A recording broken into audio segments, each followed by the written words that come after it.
तो value of paper की हम बात कर रहे हैं, पेपर का क्या वैल्यू है। तो यहाँ पे जो मैं आपको अभी हाईलाइट कर, ये मैंने आपको पहले भी बताया कि वैल्यू ऑफ पेपर की हमें पेपर जो है वेस्ट नहीं करना चाहिए, ठीक है। ये हम एक नेचुरल रिसोर्स या एक साइंटिफिक तरीके से बोल रही हूँ, जो आगे हमारे जो रिसोर्सेज, अगर नेचुरल रिसोर्स खत्म हो जाएंगे तो हमारी जो है जनरेशन, फ्यूचर जनरेशन को प्रॉब्लम हो जाएगी, उनके पास कुछ बचेगा नहीं यहाँ पे यूज करने के लिए, जब हम इसको एग्जॉस्ट कर देंगे नेचुरल। पर यहाँ पे कुछ और मतलब है। अब क्या मतलब है, कहते हैं कंपेयर द फॉलोइंग। कहते हैं कि बीच में जब जो मिडिल सेंचुरी थी, 13th सेंचुरी जो थी, a scholar wanted to copy a book, वो चाहते थे कि वो जो बुक को है उसको कॉपी करे, उसको नए से लिखिए, अच्छे से, मतलब वही लिखे पर नए से। बट उनके पास काफी ज्यादा पेपर नहीं हुआ करता था। तो उसने क्या किया, क्योंकि पेपर वो चाहते थे बुक को लिखे पर पेपर अवेलेबल नहीं था, तो क्या हुआ, he washed the writing of the manuscript he did not want, he dried the paper and used it। तो जो लिखा हुआ पेज था उसने उसको धोया, उसको सुखाया और उसी पे लिखा।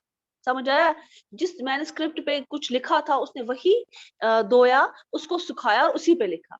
A century later, a century क्या होता है, 100 साल के बाद, if you brought some food in the market, you could be lucky and have a shopkeeper's wrap into a some paper। अब इस टाइम, उस टाइम देखिए उस टाइम की क्या हालत थी और इस टाइम की। अब फॉर एग्जांपल हम जाते हैं, अगर हम सिंपल बात करें, हम जाते हैं मसाले वाले के पास, या हम जाते हैं समोसा, कुछ है ऑयली चीज लाने के लिए, आप देखिए कि हमें वो किस में रैप करके मिलता है, हमें वो पेपर में रैप करके मिलता है। तो ये दो सेंचुरीज अगर हम कंपैरिजन करें इसकी और इसकी, यहाँ पे क्या था, यहाँ पे पेपर नहीं था कि उसको किस चीज के लिए, उसको इम्पोर्टेंट चीज नोट डाउन करनी थी, उसके लिए उसको पेपर नहीं था। अगर हम उसी कंपैरिजन में दूसरी बात करें, तो यहाँ पे क्या है, यहाँ शॉपकीपर्स वही समोसे वगैरह जो है एक पेपर में रैप करके दे रहे हैं। तो इतना है कि उस टाइम पे जो रिसोर्सेज नहीं थे, तो लोग कितने मजबूर हो जाते। इसी तरह हमें भी इस चीज का ख्याल रखना चाहिए कि हमारे अभी हमारे पास सारी फैसिलिटी है, हमें उसका जो है मिनिमम यूटिलाइजेशन करना चाहिए, जितना हम कर सकते हैं उसका यूटिलाइजेशन करना चाहिए, जितना हम बचा सकते हैं बचा सके, क्योंकि हमें जो है, हमें फ्यूचर जनरेशन के लिए वो बचाना है। ऐसा ना हो कि हमारे पास आगे फ्यूचर में कुछ भी नहीं बचे। इसीलिए हम जो अक्सर ये भी कहते हैं, वाटर वगैरह जो पानी को भी बचाया जाए, पानी को उतना ही यूज किया जाए जितनी उसकी जरूरत है। अगर हम उसको और यूज करें तो हमारे पास रिसोर्सेस खत्म हो जाएंगे, ठीक है। यहाँ पे एक और टर्मिनोलॉजी है, you better all be ready, I am going to ask you now questions. Archive, ये क्या होता है, ये एक ऐसी जगह है जहाँ पे डॉक्यूमेंट्स और मैन्युस्क्रिप्ट स्टोर किए जाते हैं। कौन से जो इंपॉर्टेंट डॉक्यूमेंट्स होते हैं वो स्टोर किए जाते हैं। मैन्युस्क्रिप्ट्स मैंने आपको बोले हैं, ये क्या है, ये मैं अभी आपसे पूछूंगी भी और मैंने आपको बोला भी है। And state government have archives where they can keep all their old official records। अब वो इसकी पढ़ा रही हूँ मैं, ये जो है, अब स्टेट गवर्नमेंट ने ऐसी कोई जगह भी बनाई है जहाँ पे वो ये सब कुछ रिकॉर्ड्स रख सके। अब वो स्टेट गवर्नमेंट रिकॉर्ड्स क्यों रखती है, वो इसलिए रिकॉर्ड्स रखती हैं ताकि उनको पास्ट के बारे में पता चले, ताकि वो पिछले जमाने में क्या हुआ था उस बारे में भी पता चले, ठीक है। ये सब कुछ क्या हो रहा था वो सब कुछ पता चले, ठीक है। तो ये जो है, ये बीच में जो टॉपिक्स के बीच में जो ये कुछ कुछ टॉपिक्स थे जो आप लोगों ने नहीं पढ़े हैं शायद, इसी वजह से मैंने ये एक्सप्लेन की। अब अभी तक किसी को कुछ पूछना है, किसी को कोई सवाल है वो मुझे बोल सकता है, किसी को कुछ कंफ्यूजन है वो मुझे बोल सकता है। You can raise your hands. Anybody having any question? No ma'am. Ma'am पे नहीं आता है जो रिकॉर्डिंग हो रही है, बाकी सारी क्या नहीं हो रहा क्लासेस है? क्या आती है? अपलोड नहीं हो रही है? Yes ma'am. मैं ये प्रिंसिपल, मैंने आपको कहा था ना आप ऑफिस कॉल करो। आप ऑफिस एक काम करो, आप उमर या मैम को कॉल करो, आपको जो नंबर्स दिए गए हैं उन पे कॉल करो। आप, मैं भी बोलूंगी, आप भी अंदर फोन करके बोलो कि मैम हमें नहीं रिकॉर्डिंग्स नहीं, हमारा कुछ पिछला छूट गया है, हम वो चाहते हैं फिर से हम वो देखें, लेकिन हमें वो नहीं मिल रहा है, वो अपलोड ही नहीं हुए, ठीक है। चलिए, हाँ मैं आपको मैन्युस्क्रिप्ट का पूछूंगी मैम, मैं बोलूं? एक मिनट पहले आप रुकिए, पहले मैं देखती हूँ मेरे पास स्क्रीनशॉट्स जो भी हैं, मैं थोड़ा वो उससे कॉन्सेप्ट क्लियर कर दूं। पहला टॉपिक हमारा जो था, पहला टॉपिक हमारा था ट्रेसिंग चेंज थ्रू 1000 इयर्स। उसमें मैंने आपको 2 मैप्स बताए थे। तो मलिहा आप बता सकती इन 2 मैप्स में कंपैरिजन क्या मैंने बताया था? Yes ma'am. सोफिया सुनिए ध्यान से। तो हमने जब हमने पहले दिन ही पढ़ा था ट्रेसिंग चेंज 1000 ईयर, तो हमने तब देखा था कि जो पहले वाले जिसने मैप बनाया था वो आज के मैप से बहुत ज्यादा डिफरेंट है। वहां पर जो है अगर हम देखेंगे बुक पे भी, तो वो वाला मैप बहुत ही ज्यादा डिफरेंट है और हम उसको कंपैरिजन नहीं कर सकते इस मैप पे। और इसमें जो जो वहां पे स्टेट्स लिखी हुई है वो अरबिक लैंग्वेज में लिखी हुई है और वो बहुत ही छोटा सा मैप दिखता है। एक्चुअली उसमें भी बहुत सारी स्टेट्स लिखी है बट वो बहुत छोटा लगता है। और अगर हम आज का मैप देखें उसमें बहुत ही अच्छी तरीके से हमें समझ भी आता है। और अब हमने देखा था कि जो एशियन टाइम और मॉडर्न टाइम, मतलब यानी जब ये मैप कंस्ट्रक्ट किया गया था, तो वो वाला टाइम और आज का टाइम, इन दोनों टाइम के बीच में एक टाइम आता है, उसको हम ना ही मॉडर्न टाइम का नाम दे सकते हैं ना ही हम उसको एशियन टाइम का नाम दे सकते हैं। तो फिर उस टाइम पीरियड को मिडीवल कहते हैं, यानी वो मिड में होता है। मतलब जब मॉडर्न टाइम था और एशियन टाइम था, ना ही हम उसको एशियन टाइम का नाम देंगे क्योंकि ये इन दोनों के बीच में है, मिड में है, तो उसको हम मिडीवल कहते हैं। बहुत अच्छा, very good Maliha. That means आप क्लीनली ऑब्जर्व करती हो। देखिए Sophia, this is for those who have missed it. तो पहला मैंने बताया था कि ये मैप हम जो पहला वाला बताया था, आपकी बुक पे भी दिया गया है।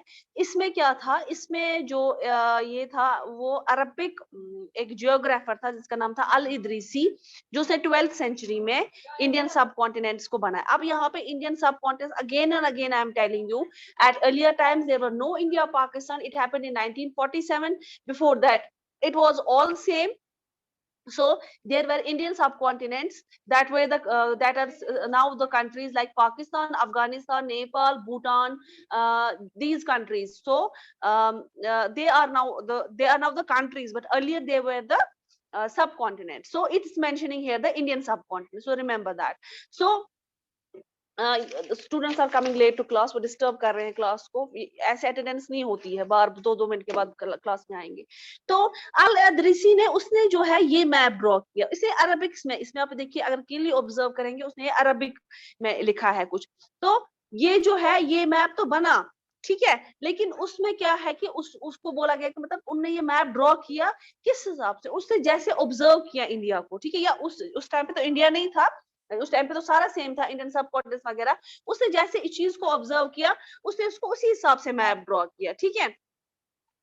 मतलब कि उसके कहने का मतलब ये है कि कैसे मैप ड्रॉ किया, कि वो कहते हैं कि उसने ऊपर देखा, मतलब वो अपने हिसाब से, जहां से गल्फ कंट्री स्टार्ट होती है, मैं आपको बहुत बार दिखाया गल्फ कंट्रीज कहाँ स्टार्ट हुई, उसने वहीं से इसका देखा था, तो उसको लगा कि मैप ऐसे होगा। उसके बाद क्या हुआ, उसके बाद ये वाला मैप ड्रॉ किया गया, जो किसने बनाया, जो एक दूसरे वाले स्कॉलर ने बनाया था, फ्रेंच का था वो शायद। तो नोविया जो था, ये मैप उसने क्या किया कि उसने जब कीनली ऑब्जर्व किया, तो उसने ये दूसरा मैप जो यहाँ पे दिखाया है वो बनाया है, ठीक है। तो पहले और दूसरे मैप में बहुत फर्क है। अभी हमारे पास जो मॉडर्न मैप है वो हमारे पास क्लियर कट है, क्योंकि इंडिया और पाकिस्तान जो है अब अलग भी हो चुके हैं, बाकी कंट्रीज भी अलग हो चुकी हैं। मैं कोशिश करूंगी, कभी कभी तो बन जाता है, बन तो जाता हमेशा, मगर ऐसे आपको मैंने 1000 बार बोला है कि आप भी सीखिए। यहाँ पे जगह कम है तो जितना मैं कोशिश करती हूँ बना लेती हूँ। तो अब हमारे पास ये मॉडर्न पिक्चर है, या आपकी बुक्स पे भी होगी मॉडर्न पिक्चर मैप की, ठीक है। तो इस जैसे मदिहा ने बोला कि अर्लियर पीरियड और मॉडर्न में, अर्ली और मॉडर्न, उसके बीच में जो एरा आता है, ये बीच वाला टाइम जो होता है, इसको कहते हैं मिडीवियल।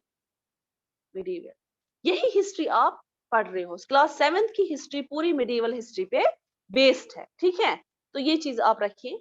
अब मैं आपके साथ नेक्स्ट में उसके लिए बता रही हूँ जिन्हें क्लास मिस की हैं उनके लिए, और जो उनको अपलोड नहीं हो पा रही हैं, हुई हैं या किस वजह से मुझे नहीं पता, हमने तो पढ़ा है, अपलोड क्यों नहीं है वो हमें नहीं पता है।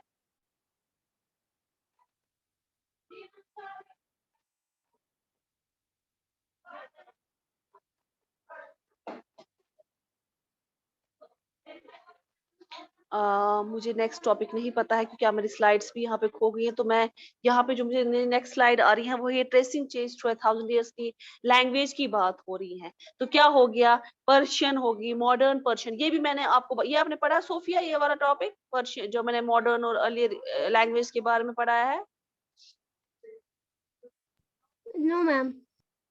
ओके इसमें जो है अब यहाँ पे भी एक चीज है, जैसे आप पर्शियन की अगर हम बात करें पर्शियन की, तो पर्शियन कैसे आई एग्जिस्टेंस में? क्योंकि यहाँ पे संस्कृत लैंग्वेज हुआ करती, जब चोलास वगैरह का रूल हुआ करता ना, मौर्यन चोलास का, तो संस्कृत लैंग्वेज जो थी जिसमें उनके ग्रंथ वगैरह जो भी इनके वगैरह जो भी हॉली बुक्स है लिखी गई थी हिंदू की, और जब मैंने कहा था हिंदू, अभी मैं वो पढ़ाऊंगी हिंदू रिलीजन का भी जो मैं पढ़ाऊंगी, तो पर्शियन कैसे आई?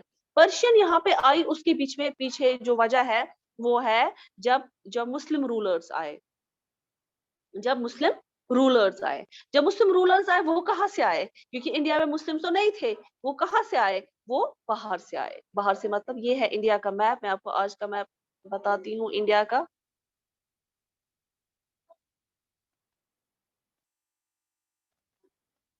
यहाँ से जो है छोड़ो, यहाँ से इसने, ये जो एरिया है तब ये ओपन था ना, तब मैंने कहा ना सब कॉन्टिनेंट से थी, तो यहाँ से उज्बेकिस्तान, अफगानिस्तान, पाकिस्तान, टर्की से आए। तो वहां पे टर्की में तो उस टाइम पे काफी पीक था टर्की के, जिस पे बहुत सीरियल भी बने हैं उस वजह से, किस किसका रूल हुआ करता था, जैसे उर्तुगुल वगैरह का भी एरा दिखाया, उसके बाद है सुल्तान सुलेमान का एक एरा दिखाया, उसने कैसे टर्की में फैला, उसने कैसे टर्की में अपना राज किया। तो ये पर्शियन लैंग्वेज की जो बात है, पर्शियन लैंग्वेज आई वहां से। अब मॉडर्न और पर्शियन में क्या फर्क है? मिडीवियल पर्शियन और मॉडर्न पर्शियन में क्या फर्क है, या अर्ली पर्शियन जो लैंग्वेज थी उनमें क्या फर्क है? ठीक है, अर्ली पर्शियन लैंग्वेज हम बता सकते हैं ये वो ऐसी लैंग्वेज है जब स्टार्टिंग में वो जो मुस्लिम रूलर्स आए थे उनके एंसेस्टर्स की जो लैंग्वेज, उन्होंने जो टिपिकल जो लैंग्वेज हुआ का पता टिपिकल, उनमें काफी ज्यादा हैवी ग्रामर लैंग्वेज यूज की गई थी, वो हो गई थी अर्ली। और मॉडर्न पर्शियन में कुछ अमेंडमेंट्स की गई, कुछ चेंज लाई गई, ताकि वो लोग जो है बाकी लोग वो भी आसानी से समझ आए। इसमें कुछ एडिशन भी हो गया, कुछ डिलीट भी हो गया, कुछ एडिशन भी हो गया। ठीक है, अब जो अर्ली और मॉडर्न के बीच में जो पर्शियन है उसको कहते हैं मिडीवियल पर्शियन, जो यहाँ पे दिखा है। ठीक है, इसमें दोनों का मिक्सचर था, अर्ली से थोड़ा आगे, मॉडर्न से थोड़ा कम।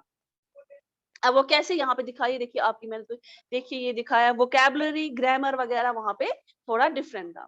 तो कहते हैं कि आजकल की जो टर्म हिंदुइज्म, ये क्या मॉडर्न नेशन स्टेट, हम क्या इंडिया बोलते हैं, हम थोड़ी हिंदुस्तान बोलते हैं, हम बोलते हैं इंडिया। लेकिन हिंदुस्तान भी जब हिंदुस्तान को मतलब नाम असाइन किया गया तो हर किसी का अपना अपना पर्सपेक्टिव था उसको हिंदुस्तान बोलने का।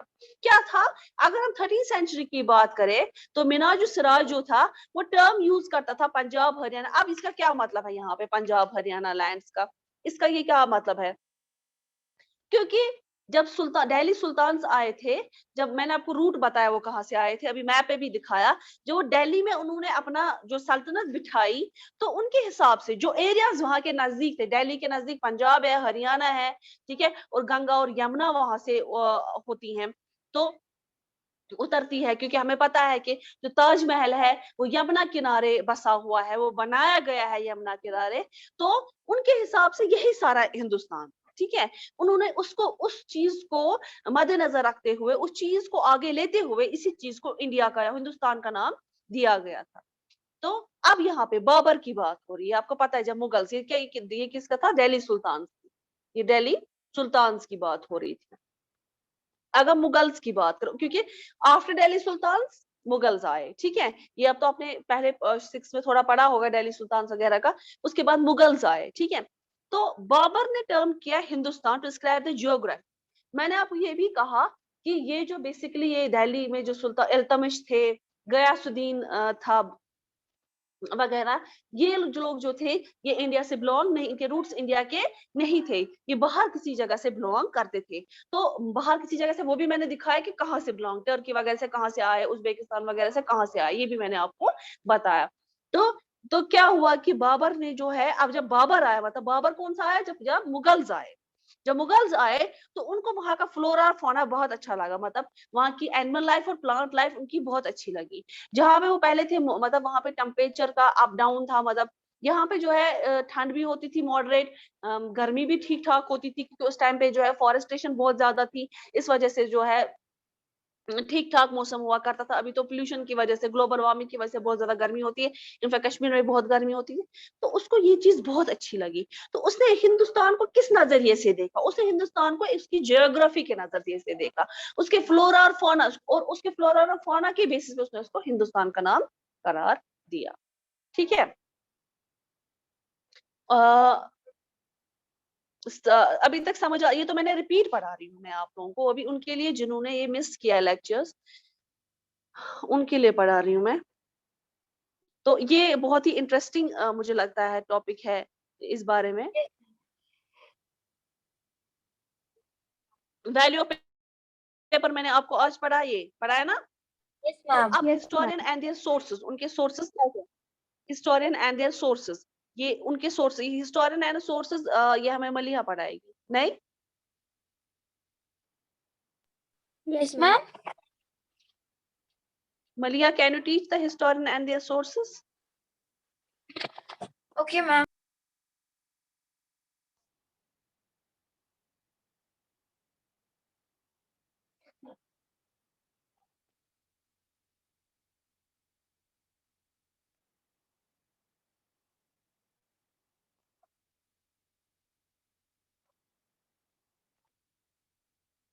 ओके, चलिए ठीक है, कोई बात नहीं, पहले मैं ये आपको ये स्लाइड पढ़ाती हूँ, ठीक है, फिर उसके बाद हम मलिहा से पूछेंगे, क्योंकि हमेशा मलिहा ही जवाब देती है, सोफिया भी देती है, पर इस बार वो क्लास मिस कर चुकी हैं। ठीक है। About the time and historical period, अगर हम टाइम और हिस्टोरिकल पीरियड की बात करें, time reflect change the social and economic organisation, यहाँ पे सोशली और इकोनॉमिकली उस हिसाब से हमें इस टाइम को देखना है, ट्रांसफॉर्मेशन कैसे हो जाती हैं। तो इसको क्या हो गया, इन चीजों को क्या हो गया कि जो हमने टाइम देखा, जो टाइम चेंज होता है, उस टाइम पे जो टाइम था, उसके सोशल और इकोनॉमिक, सोशल क्या होता है, सोसाइटी कैसे चेंज हो जाती है, जो मैंने कल भी आपको बताया था, वो सोसाइटी तब चेंज हो जाती है, जो मतलब जैसे फॉर एग्जांपल सोसाइटी का सोशल चेंज क्या हो जाते हैं कि पहले जो यहाँ पे लड़कियों को पढ़ाते नहीं थे, तो अभी जो लड़कियां भी एजुकेशन हासिल, तो ये एक सोसाइटी में एक चेंज आ गई ना, अमेंडमेंट्स आ गई, पॉजिटिव चेंज आ गई। Economic organisation, economic growth, economic organisation वो जो इकोनॉमिकली काम करते हैं एक स्टेट को या एक रीजन को अपग्रेड करने में। कहते हैं टाइम के हिसाब से ये जो इसमें टाइम को डिवाइड किया गया था पीरियड्स में, पीरियड्स में मतलब किसका कौन सा पीरियड, जैसे हम बात करेंगे दिल्ली सुल्तान्स की, दिल्ली सुल्तान्स का पीरियड कहाँ से रहा, यहाँ से यहाँ तक रहा, उसके बाद स्टार्ट हुआ मुगल्स का, उनका कितना रूल चला, उनका भी इतने साल रूल चला, तो इस हिसाब से डिवाइड किया गया है, क्योंकि उनमें अपने अपने कैरेक्टरिस्टिक्स थे, उनमें अपने अपने फीचर्स हुआ करते थे, कैरेक्टरिस्टिक्स पता है, जिसमें जो खसूसियात थी उसी के हिसाब से पीरियड्स डिफाइन गए गए थे। British historian divide the history of India into 3 periods. अब कौन से हैं, ये हमें पता है कि ब्रिटिश ने भी 100 साल रूल किया था इंडिया पे, ठीक है। उन्होंने क्या किया, ब्रिटिश हिस्टोरियन ने, इन्होंने 3 पीरियड्स में जो है इसको डिवाइड किया गया, ब्रिटिश की यहाँ पे इंडियन हिस्ट्री को। क्या, अब आप देखिए इसमें क्या क्या लिखा है, हिंदू मुस्लिम ब्रिटिश, हिंदू मुस्लिम, सॉरी, हिंदू मुस्लिम ब्रिटिश के हिसाब से क्या क्या डिवाइड किया गया इन्हें, हिंदू मुस्लिम ब्रिटिश, क्योंकि जब ब्रिटिश का भी रूल यहाँ पे था इंडिया में, तब आपको पता है, तब तो खाली एक ही रिलीजन नहीं था हिंदुइज्म, तब तो मुस्लिम्स थी, जब हिंदू मुस्लिम भी बीच में हुआ था, ठीक है। तो यहाँ पे इसीलिए मुस्लिम्स की भी बात हो रही है। ऐसे रीजन जो है ignore the rich diversity of सब कॉन्टिनेंट, इन्होंने क्या किया, ऐसे डिवीजन इन्होंने इग्नोर किया, जैसे हमें पता है कि India is very rich in culture, in diversity, हर किसी हिसाब से इंडिया में हर किसी बाकी कंट्री से बहुत ज्यादा चीज, ठीक है। अगर हम बात करें कश्मीर में, यहाँ पे we are famous for growing the apples, growing this nuts, जो हमारे बहुत ज्यादा चलते हैं, हमारे ड्राई फ्रूट्स यहाँ पे बहुत ज्यादा, हमारी जो आर्ट है, क्राफ्टिंग है, वो बहुत ज्यादा चलती है। तो यहाँ पे ये एक चीज खसूसियत है। अगर हम इसी के बरकस में असम की बात करें, तो असम में जो है काफी ज्यादा बैम्बू का प्रोडक्शन है, वहां पे जो है सिल्क के कपड़े बहुत ज्यादा चलते हैं, और वो भी मोंगा सिल्क, मतलब रियल सिल्क के, बहुत अच्छी क्वालिटी के सिल्क के क्लोथ। तो हर किसी एरिया का अपना अपना जो है रिच कल्चर था, या रिच डाइवर्सिटी या रिच प्रोडक्शन थी हर किसी, तो ये चीजें इग्नोर की गई। Only a few historians follow this periodicity, कुछ हिस्टोरियन से इस चीज को फॉलो किया। हिस्ट्री, अब यहाँ पे अब एक चीज है, हम हिस्ट्री पढ़ते हैं भाई, हमें हिस्ट्री पढ़ना है, बहुत बोरिंग है। हिस्ट्री खाली हमारे जो है आई बाजी, इससे पहले पहले क्या था, अच्छा पहले मौर्यन एम्पायर, चोलास, अच्छा फिर दिल्ली सुल्तान, फिर मुगल्स, अच्छा फिर उसके बाद खाली ये नहीं है हिस्ट्री, या ये नहीं है कि जो मैंने आपको बताया कि पहले यहाँ पे हिंदुइज्म इंडिया में बहुत ज्यादा था, क्योंकि यहाँ पे बाहर के रूलर्स आए ही नहीं है। बाहर के रूलर्स कब आए?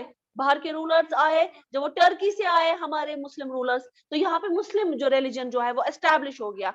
अगर सेम बात करें हम बुद्धिज्म, बुद्धिज्म भी यहाँ पे है, लेकिन वो किसकी वजह से है? लॉर्ड बुद्धा की वजह से। अब लॉर्ड बुद्धा ने तो बुद्धिज्म अपनाया, लेकिन साथ में क्या हुआ कि उससे अपने फॉलोवर्स थे जिनको वो सेरेमोन्स वगैरह में पार्टिसिपेट कराते थे। जैसे अशोका था, अशोका ने भी इस रिलीजन को उस टाइम पे पीस रिलीजन माना और उसने भी वही फॉलो किया, जिस वजह से बुद्धिज्म फैल गया। श्रीलंका में बहुत ज्यादा बुद्धिज्म है, क्योंकि लॉर्ड बुद्धा वहां बहुत मोस्ट ऑफ द टाइम रहा है, तो उसने वहां पे, उसके पीछे भी बहुत हिस्ट्री है, क्या हुआ है क्या नहीं हुआ मैं आगे आपको पढ़ाऊंगी, ठीक है।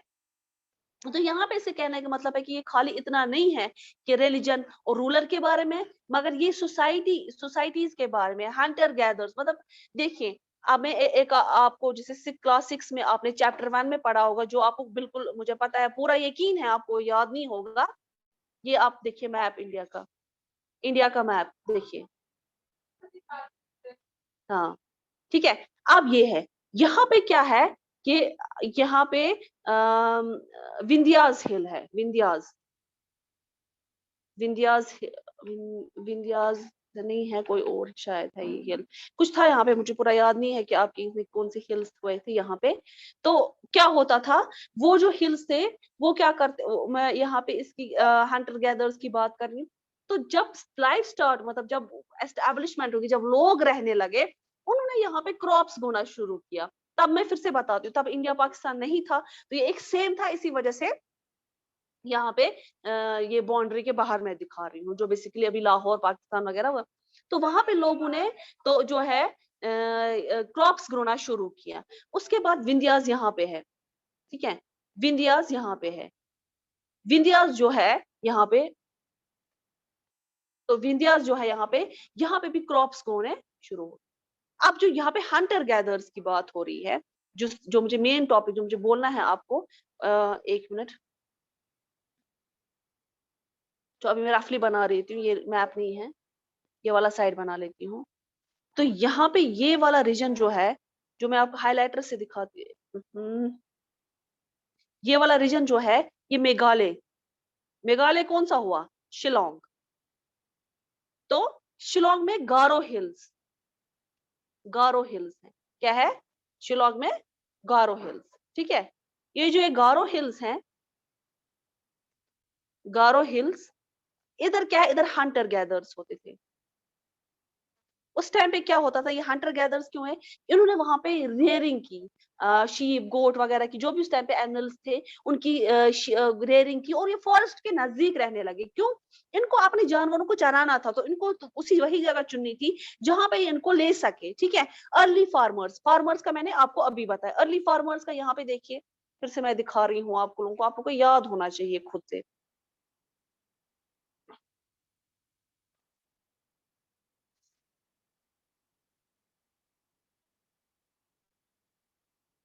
जगह कम है, ये मैं खोल देती हूँ, अभी तो ये बंद है, खोल के रखती हूँ, क्योंकि उस टाइम पे नहीं था। ये जो सब कॉन्टिनेंट्स है, यहाँ पे जो बात हो रही है, अर्ली फार्मर्स की बात हो रही है, क्योंकि यहाँ पे जो था, यहाँ पे राइस और बार्ली पहले स्टार्ट क्या हुआ, पहले ग्रो हुआ राइस और बार्ली, यहाँ पे ग्रो हुआ। उसके बाद विंध्या हिल्स में यहाँ पे जो है, यहाँ पे क्या स्टार्ट हुआ, यहाँ पे भी राइस, यहाँ पे वीट और बार्ली, यहाँ पे राइस ग्रो शुरू हुआ।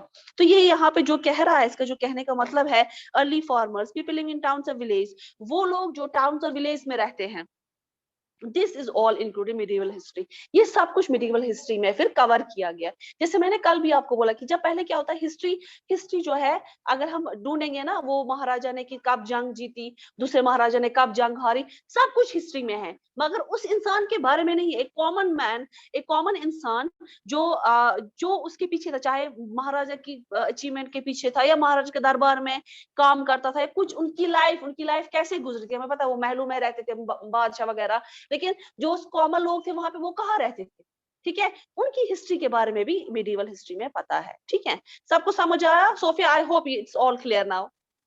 Yes, ma'am. Okay, we are running out of time. So anybody having any question? Ma'am आपने नहीं फिर पूछा वो मैन्यूस्क्रिप्ट? हाँ, क्योंकि टाइम खत्म हो गया। अब आप कल हम इसको मैं पूरा पूछूंगी इस चैप्टर के बारे में। ठीक है, okay, okay Allah Hafiz, Okay, ma'am. see you.